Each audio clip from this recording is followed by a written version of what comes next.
¿Qué fuerza tienen las palabras de la liturgia de este día?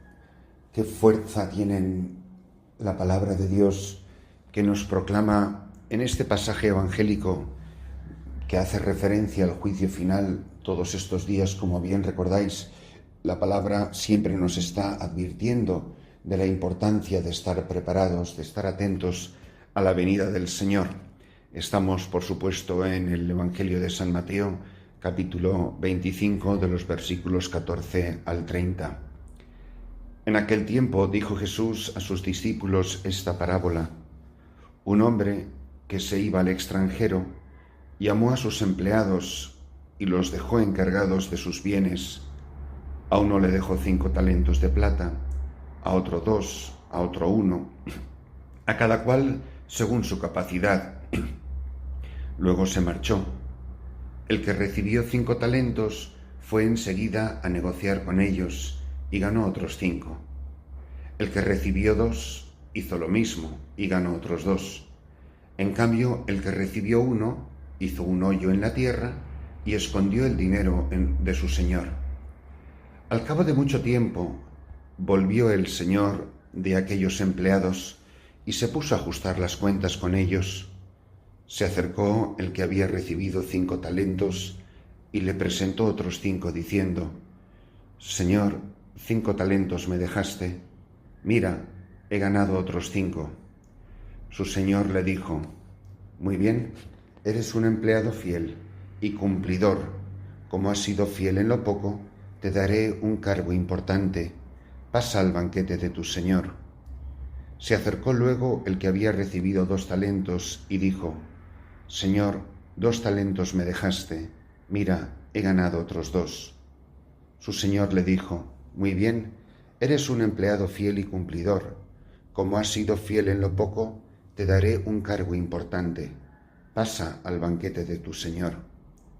Finalmente se acercó el que había recibido 1 talento y dijo: Señor, sabía que eres exigente, que siegas donde no siembras y recoges donde no esparces.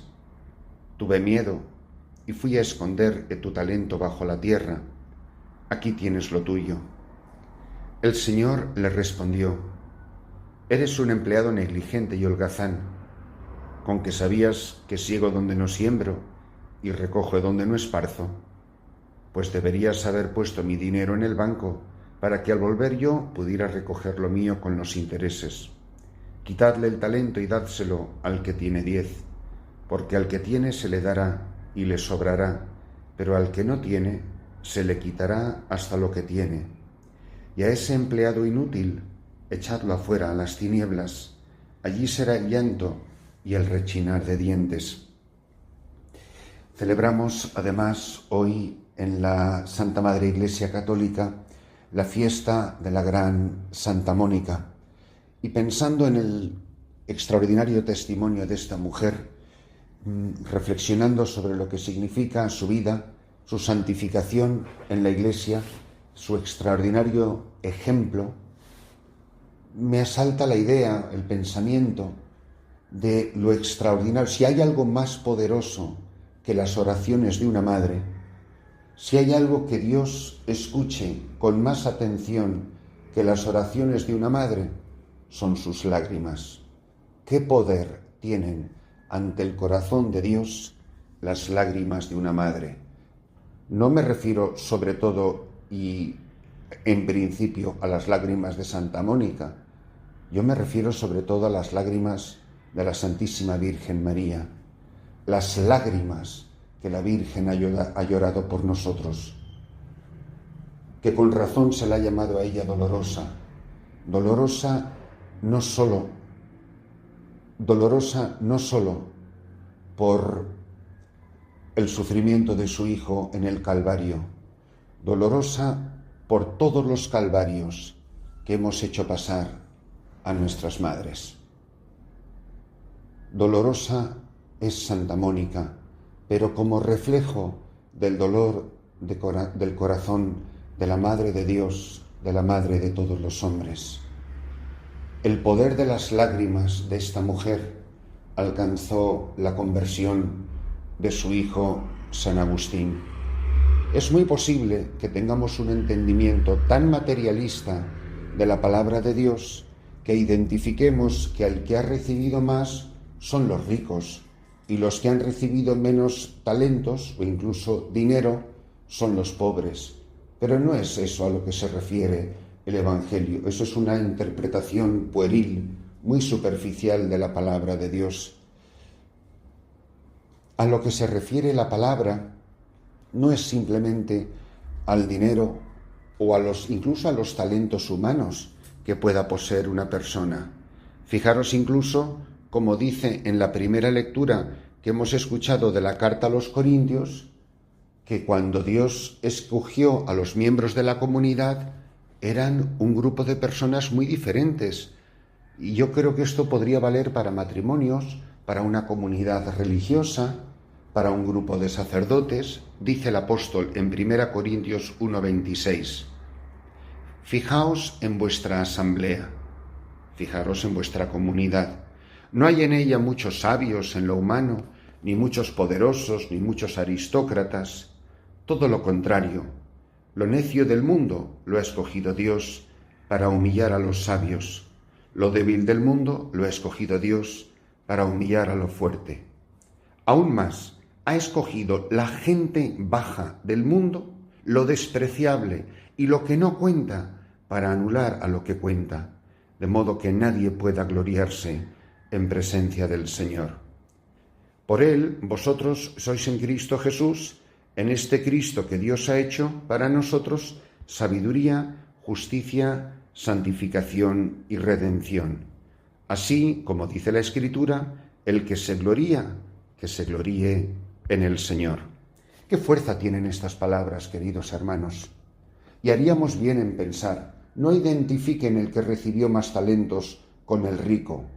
Hay ricos que les ha ido muy bien en esta vida, materialmente hablando, que han ganado sus buenas fortunas, que se han dado al lujo y que se han dado a toda suerte de gustos y de placeres, pero que tienen su talento enterrado bajo tierra. ¿Y por qué enterramos muchas veces bajo tierra el talento? Porque nosotros tenemos miedo. Dice la parábola, Señor, te tuve miedo, sé que eres exigente, que siegas donde no siembras y que recoges donde no esparces. Entonces, hermanos, mirad cómo esta mujer es un testimonio tan elocuente. Miren, si las monjas de clausura, si las mujeres consagradas en pobreza, castidad y obediencia lloraran por los pecados del mundo, ¿cuántos San Agustines se habrían convertido? Si los párrocos, si los sacerdotes lloráramos por los pecados de nuestro pueblo, ¿cuántas gentes no se habrían convertido? Si las madres y padres de familia lloraran por sus hijos, ¿cuántos hijos no vivirían en gran santidad y estarían dando un magnífico testimonio de amor en la Iglesia? Por eso, queridos hermanos, haríamos bien en mirarnos muy mucho a nosotros mismos y descubrir en el testimonio de esta gran mujer la que estaba preparada, la que invirtió sus talentos. Uno no tiene que ser el presidente de una gran compañía para haber invertido los talentos. Los presidentes de las grandes compañías es muy posible que tengan su único talento enterrado bajo tierra, que habrán cosechado mucho para el mundo, pero muy poquito para el cielo. Cuando venga el Señor, que nos encuentre preparados. Santa Mónica no evangelizó en países lejanos, simplemente cumplió con la tarea que se le había confiado. ¿Cuántas lágrimas inútiles lloran los padres por tonterías de sus hijos? Y qué pocas lágrimas lloran los padres porque sus hijos no viven en gracia de Dios, no van a misa, no cumplen como verdaderos cristianos con sus deberes evangélicos, con los deberes propios de un hijo de Dios. Que la celebración de esta Santa Misa toque profundamente nuestra vida, toque profundamente nuestro corazón y nos haga descubrir que solamente cuando verdaderamente estamos dispuestos a darlo todo por el todo, el Señor cambia la vida de los hombres, nuestros hermanos. Cuántas lágrimas estúpidas hemos llorado los hombres y las mujeres de este mundo. Y qué bonitas las lágrimas de los santos, que son los hombres y mujeres que han llorado por lo que vale la pena. Así, cuando vino su Señor, le pudo decir a ese hombre, a esa mujer, a ese sacerdote, a esa madre, a ese padre de familia, a esa religiosa virgen consagrada en el claustro: ven, bendito de mi Padre, hereda el reino preparado por Él para sus elegidos. Benditas lágrimas, que se lloraron por lo que vale la pena, y así alcanzaron la conversión del mundo.